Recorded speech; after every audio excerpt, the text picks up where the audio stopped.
Easy ആയിട്ട് numerical solve ചെയ്യാൻ വേണ്ടി ഞാൻ 2 ക്വസ്റ്റ്യൻ പഠിപ്പിക്കും. NCERT ടെക്സ്റ്റിലുള്ള ക്വസ്റ്റ്യൻസ് ആണ്. ഓക്കെ, അപ്പൊ വളരെ നല്ല ക്വസ്റ്റ്യൻസ് ആണ്, പ്രീവിയസ് ഇയർ ചോദിച്ചിട്ടുള്ള ക്വസ്റ്റ്യൻസ് ആണ്. അപ്പൊ ഈ 2 ക്വസ്റ്റ്യൻസ് പഠിക്കുന്നതോടെ ഈ സെക്ഷൻ പൂർണ്ണമായിട്ട് നമുക്ക് കിട്ടും. ഓക്കെ, അതും കൂടി പഠിച്ചു വെച്ച് കഴിഞ്ഞാൽ പിന്നെ ഈ സെക്ഷനിലേക്ക് തിരിഞ്ഞു നോക്കേണ്ട ആവശ്യമില്ല. വളരെ സിമ്പിൾ ആയിട്ട് ഒരു 15 മിനിറ്റിൽ നിങ്ങൾക്ക് ഈസി. നമുക്ക് ഫസ്റ്റ് ക്വസ്റ്റ്യൻ ഏതാണെന്ന് നോക്കാം. First question, 4 point charges QA is equal to 2 microcoulomb, QB is equal to 5 microcoulomb, QC is equal to 2 microcoulomb and QD is equal to minus 5 microcoulomb are located at the corners of a square ABCD of side 10 centimeter. What is the force on a charge of 1 microcoulomb placed at the center of the square? Okay, അപ്പൊ നമുക്ക് question കിട്ടി അല്ലെ. അപ്പൊ എപ്പോഴും ഒരു numerical ചെയ്യാൻ വേണ്ടി ഒരു ക്വസ്റ്റ്യൻ കിട്ടുമ്പോൾ ആദ്യമേ 1 2 തവണ വായിക്കുക, ക്വസ്റ്റ്യൻ വായിച്ചു നോക്കുക. എന്നിട്ട് മനസ്സിലായിട്ടില്ലെങ്കിൽ വീണ്ടും വായിച്ചോ 3ാമതൊരു തവണ വേണ്ടി. കാരണം നമ്മൾ 2 തവണ വായിച്ചിട്ടും ക്വസ്റ്റ്യൻ കറക്റ്റ് മനസ്സിലാവാതെ റോങ് ഇൻഫർമേഷൻ വെച്ച് പ്രോബ്ലത്തിനെ അപ്രോച്ച് ചെയ്ത് സമയം കളയുകയും ചെയ്യും, തെറ്റിച്ച് കളയുകയും ചെയ്യും. അപ്പൊ അത് വേണ്ട. ക്വസ്റ്റ്യൻ നന്നായിട്ട് മനസ്സിലായതിനു ശേഷം മാത്രം ചെയ്യുക. അപ്പൊ ആദ്യം ചെയ്യേണ്ടത് ക്വസ്റ്റ്യൻ നന്നായിട്ട് വായിക്കുക. അതിനുശേഷം വേണം നമുക്ക് അതിന്റെ ഗിവൺ ഡേറ്റാസ് കിട്ടാൻ. ഓക്കെ, ഗിവൺ ഡേറ്റാസ് എഴുതുക, അതായത് തന്നിട്ടുള്ള ഡേറ്റാസ് എഴുതുക. അതിൽ നിന്ന് വേണം നമുക്ക് ഏത് ഇക്വേഷൻ ആണ്, ഏത് ടോപ്പിക്കിന് റിലേറ്റഡ് ആയിട്ടാണ് ക്വസ്റ്റ്യൻ കണ്ടുപിടിക്കാൻ. അപ്പൊ അത് ഗിവൺ ഡേറ്റാസ് 2 രീതിയിൽ ചെയ്യാം. ഒന്നിൽ നമുക്ക് അതിന്റെ വാല്യൂസ് QA = 2 microcoulomb എന്ന് ഞാൻ പറഞ്ഞു അല്ലെ, -2 microcoulomb, QB = 5 microcoulomb അങ്ങനെ ഞാൻ പറഞ്ഞു. അപ്പോൾ ഗിവൺ ഡേറ്റാസ് വേണമെങ്കിൽ എനിക്ക് വാല്യൂസ് എഴുതാം, അല്ലെങ്കിൽ ഒരു ഫിഗർ ഫോമിലാണ് ഇരിക്കുന്നതെങ്കിൽ ആ ഫിഗറും എഴുതാം. ഇപ്പൊ ഇതിനകത്ത് പറഞ്ഞിരിക്കുന്നത് ഒരു സ്ക്വയർ ആണ്. ഓക്കെ, സ്ക്വയറിന്റെ side ABC and D. Okay, സ്ക്വയറിന്റെ സൈഡ് 10 സെന്റിമീറ്റർ ആണെന്ന് പറഞ്ഞിട്ടുണ്ട്. അപ്പൊ എയിലിരിക്കുന്ന ചാർജ് ഏതാണ്? +2 microcoulomb. ഓക്കെ, ബിയിലിരിക്കുന്ന ചാർജ് ഏതാണ്? -5 microcoulomb. സിയിൽ ഏതാണ്? 2 microcoulomb ആൻഡ് ഡിയില് -5 microcoulomb. അപ്പൊ ഇത്രയും ചാർജസ് ആണ് ഇരിക്കുന്നത്. അപ്പൊ ഇനി പറഞ്ഞേക്കെന്താ, അതിന്റെ സെന്റർ എന്ന് പറഞ്ഞാൽ എന്താ? Geometrical centre. അതാണ് അതിന്റെ സെന്ററിൽ ഒരു ചാർജ് കൊണ്ടുവയ്ക്കുന്നത് ഏതാണ്? +1 microcoulomb.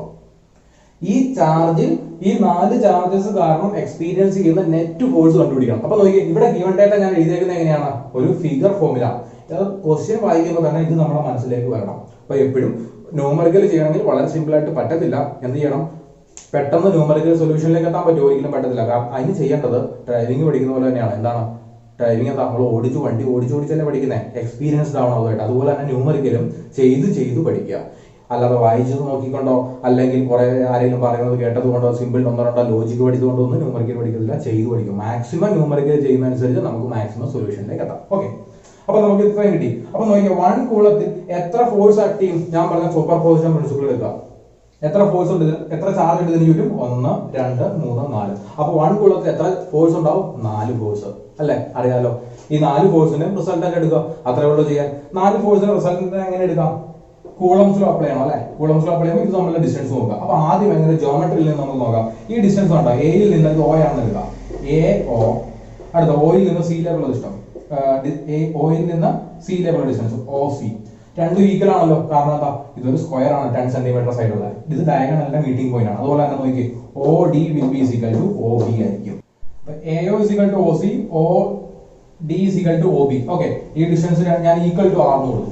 നോക്കിയേ, ഇതെല്ലാം അങ്ങോട്ടും ഇങ്ങോട്ടും ഈക്വൽ ആയിരിക്കില്ലേ? കാരണം ഈ ഡിസ്റ്റൻസും ഇതും എല്ലാം ഈക്വൽ ആയിരിക്കും. കാരണം അതൊരു സ്ക്വയർ ആണ്, equal to R. That means AO equal to OC is equal to OD is equal to OB equal to R. അപ്പൊ ഡിസ്റ്റൻസ് എല്ലാം ഈക്വൽ ആണ്, അതുകൊണ്ട് ഡിസ്റ്റൻസ് ഞാൻ R എന്ന് എടുത്തു. ഓക്കെ, അങ്ങനെയാണെങ്കിൽ ഈ 2 microcoulomb ചാർജിൽ ആക്ട് ചെയ്യുന്ന ഫോഴ്സ് എത്രയാണ് ആദ്യം കണ്ടുപിടിക്കണം. എങ്ങനെ കണ്ടുപിടിക്കാം? കൂളംസിലോ അപ്ലൈ ചെയ്യാം. കൂളംസിലുള്ള സ്റ്റേറ്റ്മെന്റ് ഞാൻ ഇവിടെ എഴുതി വരും. K into Q1 Q2 divided by R square. Okay, statement ഇതാണ്. അപ്പോൾ ഇനി എന്താണ്, ഞാൻ അതിന്റെ നമ്മൾ ഗിവൺ ഡേറ്റാസ് വെച്ച് അപ്ലൈ ചെയ്യുക. So F is equal to K into Q1 എത്രയാ? നമ്മുടെ Q1 നമ്മൾ ഈ ചാർജ് എടുത്തോ, 1 സെന്റർ ചാർജ് എടുക്കുക. 1 into എയിലെ ചാർജ് എത്രയാണ്? 2.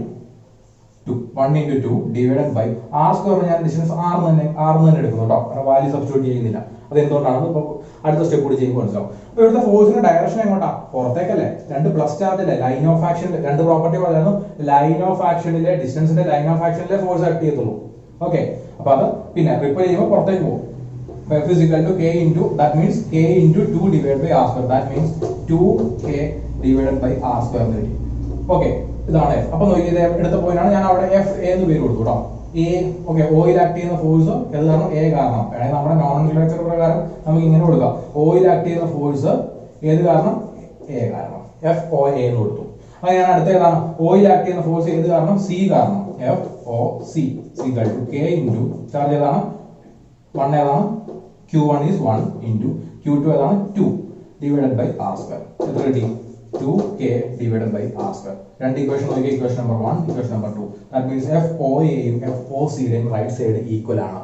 അതിന്റെ ഡയറക്ഷൻ എങ്ങോട്ടാ രണ്ടും റിപ്പൽ ചെയ്യും അല്ലേ. ഇവിടെ നോക്കിയേ ഈ സെൻട്രൽ ചാർജിൽ നിന്ന് രണ്ട് ഈക്വൽ ആൻഡ് ഓപ്പോസിറ്റ് ഫോഴ്സസ് പുറത്തേക്ക് പോകുന്നത് റിസൾട്ടന്റ് എത്രയായിരിക്കും റിസൾട്ടന്റ് വിൽ ബി 0. ഓക്കെ ആ രണ്ട് ഫോഴ്സിന്റെ റിസൾട്ടന്റ് എത്ര കിട്ടും 0 കിട്ടും. കാരണം എന്താ ഈക്വൽ ആൻഡ് ഓപ്പോസിറ്റ് ഫോഴ്സസ് ആണ്. അതായത് സെന്ററിൽ നിൽക്കുന്നപ്പോൾ നിങ്ങളാണെന്ന് വിചാരിക്കുക. ഓക്കെ അപ്പൊ നമ്മൾ ആരെങ്കിലും നിൽക്കുന്ന എന്നെ പിടിച്ച് എന്ത് ചെയ്യണം മുകളിലേക്ക് ഒരാൾ 10 ന്യൂട്ടൺ വെച്ച് വലിക്കുന്നു, താഴേക്ക് ഒരാൾ വീണ്ടും 10 ന്യൂട്ടൺ വെച്ച് വലിക്കുന്നു.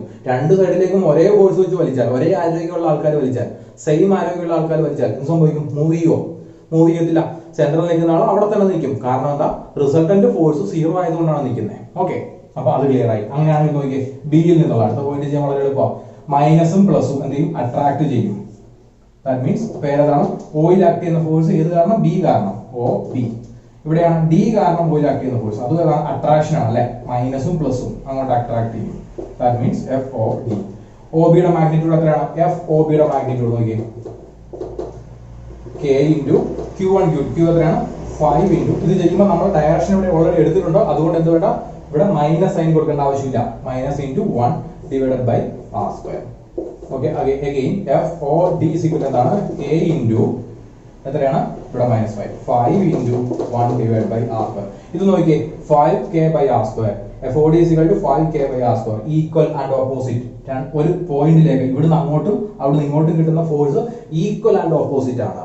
ഓക്കെ ഈക്വൽ ആൻഡ് ഓപ്പോസിറ്റ് ആണെങ്കിൽ ഈക്വൽ ആൻഡ് ഓപ്പോസിറ്റ് ആണ്. ഈക്വൽ ആൻഡ് ഓപ്പോസിറ്റ് ആണെങ്കിൽ എത്രയായിരിക്കും പോയിന്റിലേക്ക് വരുന്നു മാത്രമേ. ഇത് രണ്ടും പുറത്തേക്കാ പോയതെങ്കിൽ ഇത് രണ്ടും എന്താ ചെയ്ത് ആ പോയിന്റിലേക്കാണ് വരുന്നത്. രണ്ട് സ്ഥലത്തും ഒരേപോലെ പ്രസ് ചെയ്യുന്നു. നമുക്ക് എന്തെങ്കിലും മാറ്റം സംഭവിക്കോ അങ്ങോട്ടോ ഇങ്ങോട്ടോ മൂവ് ചെയ്യോ ഇല്ല. കാരണം ഈക്വൽ ആൻഡ് ഓപ്പോസിറ്റ് ആണ്. അപ്പൊ ഇതിന്റെ റിസൾട്ടന്റ് എത്രയാണ് that will be equal to 0.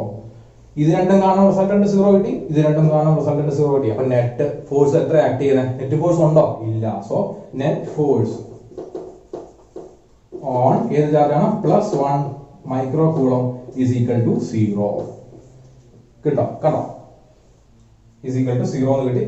കണ്ടില്ലേ ഇത്രേ ഉള്ളൂ. വളരെ സിമ്പിൾ ആണ്. നമ്മൾ തിയറി നന്നായിട്ട് പഠിച്ചാൽ നമുക്ക് വളരെ ഈസി ആയിട്ട് ചെയ്യാം. ഓക്കെ അപ്പൊ നമ്മൾ ഒരു ന്യൂമറിക്കൽ എങ്ങനെയാണ് ചെയ്യുന്നത് കണ്ടു അല്ലെ. സ്ക്വയറിന്റെ സൈഡിൽ വരുന്നത്. അപ്പൊ സൂപ്പർ പൊസിഷൻ പ്രിൻസിപ്പിൾ ആണ് ഇതിനകത്ത് മൊത്തം ഉപയോഗിക്കുന്നത്. ഡയറക്റ്റ് ഇക്വേഷൻ വെച്ചിട്ട് രണ്ട് ചാർജ് വെച്ചിട്ട് തമ്മിലുള്ള ഫോഴ്സ് എത്രയാണ് അതിന്റെ ഡയറക്ഷൻ എന്താണെന്നൊക്കെ ചോദിച്ചാൽ നമുക്ക് ഈസി ആയിട്ട് ചെയ്യാം. അതുകൊണ്ട് അങ്ങനത്തെ സിമ്പിൾ ക്വസ്റ്റ്യൻസിലേക്കൊന്നും ഞാൻ പോകുന്നില്ല. കാരണം നമുക്ക് ഈ ഉള്ള വളരെ കുറച്ച് സമയം കൊണ്ട് നല്ല ടഫ് ആയിട്ടുള്ള നല്ല കുറച്ച് ക്വസ്റ്റ്യൻസ് പഠിക്കാം. ഇനി രണ്ടാമതൊരു ക്വസ്റ്റ്യൻ കൂടി ഞാനിപ്പോൾ പഠിപ്പിക്കും. അതും NCERT ടെക്സ്റ്റിലുള്ള ക്വസ്റ്റ്യൻസ് ആണ്. NCERT ക്വസ്റ്റ്യൻ ആണ്. അതോടൊപ്പം തന്നെ പ്രീവിയസ് ഇയർ ഒരുപാട് വട്ടം ചോദിച്ചിട്ടുള്ളതാണ്. നല്ല സ്റ്റാൻഡേർഡ് ക്വസ്റ്റ്യൻ ആണ്. നമുക്ക് ആ ക്വസ്റ്റ്യൻ ഏതാണെന്ന് നോക്കാം. Okay 2 point charges +16 microcoulomb and -9 microcoulomb are placed 8 cm apart in air.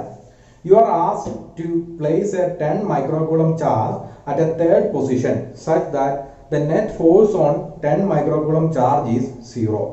Where will you place the charge? Make necessary calculation. നമുക്ക് ആ ന്യൂമറിക്കൽ എങ്ങനെയാണ് സോൾവ് ചെയ്തെന്ന് നോക്കാം. ഓക്കെ ഇവിടെ നമുക്ക് എന്താ ക്വസ്റ്റ്യൻ നന്നായിട്ട് വായിക്കുക. അതിനുശേഷം എന്താണ് ഗിവൺ ഡേറ്റ ചെയ്യുക. ഗിവൺ ഡേറ്റ നമ്മൾ നോർമലി കൂളംസിലുള്ള സെഷൻസ് എല്ലാം തന്നെ ചെയ്യുമ്പോൾ ഇതുവരെ കണ്ടിരിക്കുന്ന പ്രീവിയസ് ഒരു ക്വസ്റ്റ്യൻ വെച്ചിട്ട് എല്ലാം നമുക്കൊരു ഫിഗർ ഫോമിൽ തന്നെ ഗിവൺ ഡേറ്റാസ് എഴുതാം. ഇവിടെ എന്താ പറഞ്ഞേക്കുന്നത് രണ്ട് ചാർജസ് അല്ലെ. ഒന്ന് +16 മൈക്രോ കൂളം, അടുത്ത ചാർജ് ഏതാണ് -9 മൈക്രോ കൂളം. ആ സെപ്പറേറ്റഡ് 8 സെന്റിമീറ്റർ അപ്പാർട്ട്. 8 സെന്റിമീറ്റർ അകലത്തിൽ രണ്ട് ചാർജസ് വെച്ചിട്ടുണ്ട്. ഏതൊക്കെ ചാർജസ് +16 മൈക്രോ കൂളമും -9 മൈക്രോ കൂളം. ഓക്കെ അപ്പൊ മൂന്നാമതൊരു ചാർജ് വേണം. അത് എത്രയാണ് +10 മൈക്രോ കൂളം. ഇതിന് മുമ്പത്തെ കേസിൽ നമ്മൾ എന്താ ഒരു യൂണിറ്റ് ചാർജ് ആയിരുന്നു 1 മൈക്രോ കൂളം ആയിരുന്നു. ഓക്കെ അപ്പൊ ഇവിടെ ഒരു 10 മൈക്രോ കൂളം ഉള്ള ചാർജ് ഒരു പൊസിഷനിൽ വെക്കണം. ആ പൊസിഷനിലെ പ്രത്യേകത എന്താ ആ ചാർജില് നെറ്റ് ഫോഴ്സ് എപ്പോഴും 0 ആയിരിക്കണം. മൂന്നാമതൊരു ചാർജ് കൊണ്ടുവയ്ക്കുമ്പോൾ അതിൽ എത്ര ഫോഴ്സ് എക്സ്പീരിയൻസ് ചെയ്യും. സപ്പോസ് ചാർജ് ഇവിടെയാണ് വെക്കുന്നത് വിചാരിക്കാം. എത്ര ഫോഴ്സ് എക്സ്പീരിയൻസ് ചെയ്യും. ഇതിന് ചുറ്റും എത്ര ചാർജ് ഉണ്ടോ അത്രയും ഫോഴ്സ് എക്സ്പീരിയൻസ് ചെയ്യും. എത്ര ചാർജ് ഉണ്ടോ? ലെഫ്റ്റിൽ ഒരു ചാർജ്, റൈറ്റിൽ വേറൊരു ചാർജ്. അപ്പൊ എത്ര ഫോഴ്സ് എക്സ്പീരിയൻസ് ചെയ്യും? 2 ഫോഴ്സ് എക്സ്പീരിയൻസ് ചെയ്യും. ഓക്കെ, അപ്പൊ നമുക്ക് ഈ പോയിന്റിനെ, ഈ ചാർജിനെ, 10 മൈക്രോകൂളം ചാർജിനെ എവിടെ വെക്കാം എന്ന് കണ്ടുപിടിക്കണം. അപ്പൊ നമ്മൾ ഇതിനകത്ത് എടുക്കുന്ന അസംഷൻ എന്താണെന്നറിയോ? ഞാൻ ഇവിടെ എടുക്കുന്നു, ഇതിന്റെ റൈറ്റ് സൈഡിൽ കൊണ്ടുവയ്ക്കുന്നു, ഇവിടെ കൊണ്ടുവയ്ക്കുന്നു. എത്രയാണ്? +10 മൈക്രോകൂളം ചാർജ്. അപ്പൊ ഞാൻ വിചാരിക്കുന്നു ഇവിടെ ഇതിന്റെ ഡിസ്റ്റൻസ് x ആണെന്ന് ഞാൻ അസ്യൂം ചെയ്തു. ഇവിടുന്ന് ഇങ്ങോട്ടേക്കുള്ള ഡിസ്റ്റൻസ് x ആണ്. അതായത് -9ൽ നിന്ന് x ഡിസ്റ്റൻസ് മാറിയിരിക്കുമ്പോൾ അവിടുത്തെ നെറ്റ് ഫോഴ്സ് 0 ആണെന്ന് ഞാൻ അങ്ങ് അസ്യൂം ചെയ്യുക. അപ്പൊ എന്താ? x എടുത്തേക്കണം അല്ലേ? അപ്പൊ അങ്ങനെ നെറ്റ് ഫോഴ്സ് 0 ആണെങ്കിൽ അവിടുത്തെ എത്ര ഡിസ്റ്റൻസ് മാറിയാണ് ഇരിക്കുന്നത് എന്നാണ് കണ്ടുപിടിക്കാൻ പോകുന്നത്. പറഞ്ഞു മനസ്സിലായോ? അപ്പൊ നമ്മുടെ അസംഷൻ എന്താണ്? ഇതിലെ നെറ്റ് ഫോഴ്സ് 0 ആണ്. നെറ്റ് ഫോഴ്സ് എത്ര ഫോഴ്സ് എക്സ്പീരിയൻസ് ചെയ്യും നമുക്ക് നോക്കാം. ഈ +16 കാരണം ഈ +10ൽ ഒരു ഫോഴ്സ് എക്സ്പീരിയൻസ് ചെയ്യും. അട്രാക്ഷൻ ആയിരിക്കോ റിപ്പൾഷൻ ആയിരിക്കോ? വളരെ ഈസിയാ. 2 പ്ലസ് എന്ത് ചെയ്യും? റിപ്പൽ ചെയ്യും. ഇങ്ങോട്ട് വരുമോ? പ്ലസിന്റെ അടുത്തേക്ക് ഒരു പ്ലസ് വരുമോ? ഒരിക്കലും വരത്തില്ല. എന്ത് ചെയ്യും? അത് അകന്നു പോകും, പുറത്തേക്ക് പോകും. ഓക്കെ, അപ്പൊ ഇതാണ് പ്ലസ്. അപ്പൊ നോക്കിയേ, അപ്പൊ ഇവിടെ ഞാൻ F എന്ന് എഴുതി.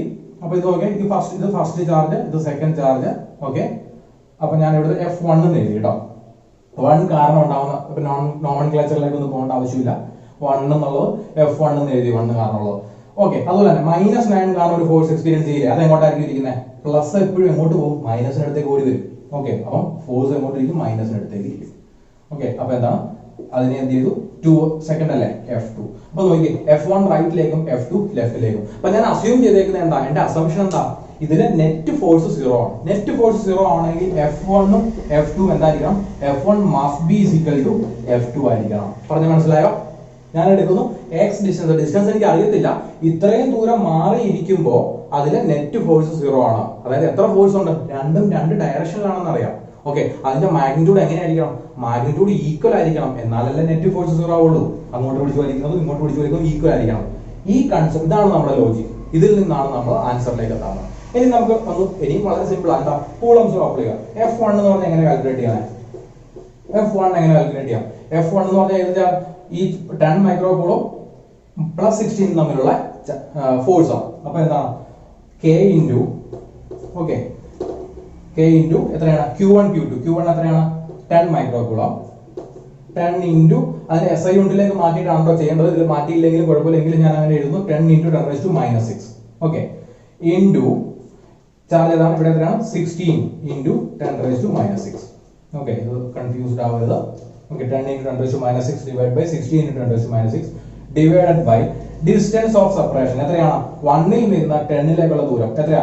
1ൽ നിന്ന് ഇവിടം വരെ 8 സെന്റിമീറ്റർ. ഇവിടുന്ന് ഇവിടം വരെ x. അപ്പൊ മൊത്തം എത്രയായിരിക്കും? 8 + x അല്ലേ? അപ്പൊ എത്ര വരും? 8 + x². F1 കിട്ടി. അങ്ങനെ F2 എന്തായിരിക്കും? F2 ഈ 2 ഉം 10 ഉം തമ്മിലുള്ള ഫോഴ്സ് എത്രയായിരിക്കും? K ഇൻറ്റു എത്രയാണ്? 10 × 10⁻⁶ ഇൻറ്റു എവിടെയാണ്? -9. That means 9 × 10⁻⁶ divided by distance of separation between them. എത്രയാണ്? x അല്ലേ? That means x². F2 = കിട്ടിയല്ലോ. അപ്പൊ രണ്ട് ഇക്വേഷൻ കിട്ടി. F1 ഉം കിട്ടി, F2 ഉം കിട്ടി. എന്നിതിനും നമുക്ക് ഇതിനെ രണ്ടും തമ്മിൽ ഇക്വേറ്റ് ചെയ്യണം. അതായത് ഇക്വേഷൻ നമ്പർ A യിൽ അപ്ലൈ ചെയ്യുക. ഇതാണ് ഇക്വേഷൻ നമ്പർ A എന്ന് വിചാരിക്കാം. This one is equation number 1. This one is equation number 2. Equation 1 ഉം 2 ഉം എന്ത് ചെയ്യുക? A യിൽ സബ്സ്റ്റിറ്റ്യൂട്ട് ചെയ്യാം. നമുക്ക് F1 = F2 എന്നുള്ള ഇക്വേഷനിലേക്ക് സബ്സ്റ്റിറ്റ്യൂട്ട് ചെയ്യണം. ഓക്കെ, അപ്പൊ ഞാൻ ഇവിടെ നോക്കി ഇതൊന്ന് മാറ്റി വെക്കാം. F1 = F2. അതായത് F2 നെ ഞാൻ ഇവിടെ തന്നെ എഴുതി. F1 = F2. അപ്പൊ F1 ഏതാണ്? K × 10 × 10⁻⁶ ഇൻറ്റു 16 × 10⁻⁶ ഡിവൈഡഡ് ബൈ എത്രയാണ്? 8 + x². ഓക്കെ, സബ്സ്റ്റിറ്റ്യൂട്ട് ചെയ്തു. ഇത്രയും ചെയ്തു. ഞാൻ ഈ കെയുടെ വാല്യൂ ഇവിടെ സബ്സ്റ്റിറ്റ്യൂട്ട് ചെയ്തിട്ടില്ല. അതിന്റെ കാരണം നിങ്ങൾക്ക് ഇപ്പൊ തന്നെ മനസ്സിലാവും. ഓക്കെ, x² അല്ലാട്ടോ, 8 + x² ആണ്. 8 + x². ഓക്കെ, അപ്പൊ k എത്രയാണ്? K ഇൻറ്റു, അപ്പൊ കെയുടെ വാല്യൂ 9 × 10⁻⁹ ആണ്. പക്ഷെ നോക്കി, ഈക്വൽ സൈഡിന്റെ റൈറ്റ് സൈഡിൽ കിടക്കുന്ന എല്ലാ മൾട്ടിപ്ലിക്കേഷൻ ഡിവിഷനോ എനിക്ക് ക്യാൻസൽ ചെയ്യാലോ. അപ്പൊ ഞാൻ രണ്ട് സൈഡിൽ നിന്നും k കട്ട് ചെയ്യുന്നു. കോമൺ ടൈംസ് എല്ലാം ക്യാൻസൽ ചെയ്യുക. 10 × 10⁻⁶ രണ്ട് സ്ഥലത്തുണ്ട്. 10 × 10⁻⁶. ഓക്കെ, ബാലൻസ് വന്നിട്ട് 9 × 10⁻⁶. ഇവിടെ ഒരു 10⁻⁶ ഉണ്ട്, ഇവിടെ ഒരു 10⁻⁶ ഉണ്ട്. ബാലൻസ് എന്ത് കിട്ടി? അപ്പൊ ഞാൻ ഈക്വേഷൻ വാങ്ങിക്കാം കേട്ടോ. അപ്പൊ എനിക്ക് എന്ത് കിട്ടി? ബാലൻസ് എന്ത് കിട്ടി? ഇവിടെ എഴുതുന്നു 9 divided by x² is equal to 16 divided by 8 plus x whole square. ഇനി എന്ത് ചെയ്താൽ മതി, ഈ ഇക്വേഷൻ സോൾവ് ചെയ്താൽ നമുക്ക് എക്സിന്റെ വാല്യൂ കിട്ടും. സിമ്പിൾ. ഓക്കെ, ഇത് എങ്ങനെ സോൾവ് ചെയ്യാം? വേറെ ക്വാഡ്രാറ്റിക് ഇക്വേഷൻ ഫോമിലേക്ക് ഒന്നും പോകണ്ട. നോക്കുക, ഇത് കഴിഞ്ഞ് നോക്കിയാൽ മുകളിൽ 9, താഴെ x സ്ക്വയർ, ഇവിടെ 16x². എല്ലാത്തിനും സ്ക്വയർ റൂട്ട് എടുക്കുക രണ്ട് സൈഡിൽ. എന്ത് കിട്ടും? 3 divided by x is equal to 16 divided by 8 plus x. അല്ലേ? സ്ക്വയർ റൂട്ട് എടുത്തു രണ്ട് സൈഡിൽ. ഓക്കെ അല്ലേ? 9ന്റെ 3, 16ന്റെ 16ന്റെ എത്ര കിട്ടുന്നത്? 4. 4 by 8 plus x. ക്ലിയർ അല്ലേ? ഇത്രയും കാര്യങ്ങൾ കിട്ടി. ഇനി എന്ത് ചെയ്യണം? സോൾവ് ചെയ്യുക. എന്ത് ചെയ്യുക? ക്രോസ് മൾട്ടിപ്ലൈ ചെയ്യുക. That means 3 into 8 24. ഇങ്ങനെ cross multiply 24 plus 3x is equal to 4x. Okay, that means 24 is equal to 4x minus 3x is equal to, that means x. X is equal to 24 centimeter. നമുക്ക് എത്ര കിട്ടി? 24 centimetre. ഇവിടുന്ന് 24 centimetre മാറി നിൽക്കുമ്പോൾ എനിക്ക് എത്ര കിട്ടും? നെറ്റ് ഫോഴ്സ് 0 ആയിരിക്കും. ക്ലിയർ ആണോ? ഇതാണ് നമുക്ക് സോൾവ് ചെയ്യുന്ന മെത്തേഡ്. ഇനി ഈ റൈറ്റ് സൈഡിൽ തന്നെ ഇരിക്കണം നിർബന്ധമൊന്നുമില്ല. പകരം എനിക്ക് വേണമെങ്കിൽ ഇതിന്റെ സെന്ററിൽ വരാം. അപ്പൊ എന്ത് ചെയ്യണം? ഞാൻ ഇതിന്റെ സെന്ററിൽ കൊണ്ട് ചാർജിനെ വെക്കാം. എന്നിട്ട് ഇങ്ങോട്ടേക്ക് എക്സ് എടുക്കുക. അപ്പൊ ഇവിടുന്ന് ഡിസ്റ്റൻസ് 8 മൈനസ് എക്സ് കൊടുക്കുക. അസംപ്ഷൻ ചെയ്യുക, ചെയ്ത് നോക്കുക. അപ്പൊ കിട്ടുന്ന വാല്യൂ പോസിറ്റീവ് വാല്യൂ കിട്ടുവാണെങ്കിൽ നമുക്ക് കിട്ടിയ ആൻസർ കറക്റ്റ് ആണ്. ഓക്കെ, അപ്പൊ അങ്ങനെയും ചെയ്യാം. രണ്ടാമത്തെ മെത്തേഡ് ചെയ്യാം. അപ്പൊ ഫൈൻഡ് ദ പോയിന്റ്സ് എന്നാണ് പറയുന്നതെങ്കിൽ 2 പോയിന്റ് കണ്ടുപിടിക്കാം. ഫൈൻഡ് ദ പോയിന്റ് എന്നാണ് പറയുന്നതെങ്കിൽ ഏതെങ്കിലും ഒരു പോയിന്റ് കണ്ടുപിടിക്കാം. ഓക്കെ, നോർമലി ചെയ്യണം. അപ്പൊ രണ്ടും ചെയ്യാൻ പറ്റുമെങ്കിൽ ചെയ്ത് നോക്കാം. നല്ല കാര്യം. ക്ലിയർ അല്ലേ? അപ്പൊ ഇതാണ് simple solution. x is equal to 24. ഇതാണ് എല്ലാ ആൾക്കാരും വളരെ ബുദ്ധിമുട്ടാണെന്ന് പറയുന്ന ക്വസ്റ്റ്യൻ. ഓക്കെ, അപ്പൊ സിമ്പിൾ ആയിട്ട് ഈസി ആയിട്ട് എങ്ങനെ സോൾവ് ചെയ്യാൻ മനസ്സിലായില്ലേ? ഇത്രേ ഉള്ളൂ. നമ്മളപ്പോൾ ഇന്നത്തെ ക്ലാസ്സിൽ കൂളംസ് ലോ എങ്ങനെയാണ് ചെയ്യുന്നത്, കൂളംസ് ലോയുടെ സ്റ്റേറ്റ്മെന്റ് കണ്ടു അല്ലെ, മാഗ്നിറ്റ്യൂഡ് എങ്ങനെയാണ്, അതുപോലെ തന്നെ ഡയറക്ഷൻ എങ്ങനെയാണ് ചെയ്യുന്നത്, അതോടൊപ്പം തന്നെ അതിന്റെ ന്യൂമറിക്കൽസ് എങ്ങനെയാണ് ചെയ്യുന്നത്, അതിന്റെ ഒരു സൂപ്പർ പൊസിഷൻ പ്രിൻസിപ്പിൾ കൂടി പഠിച്ചു.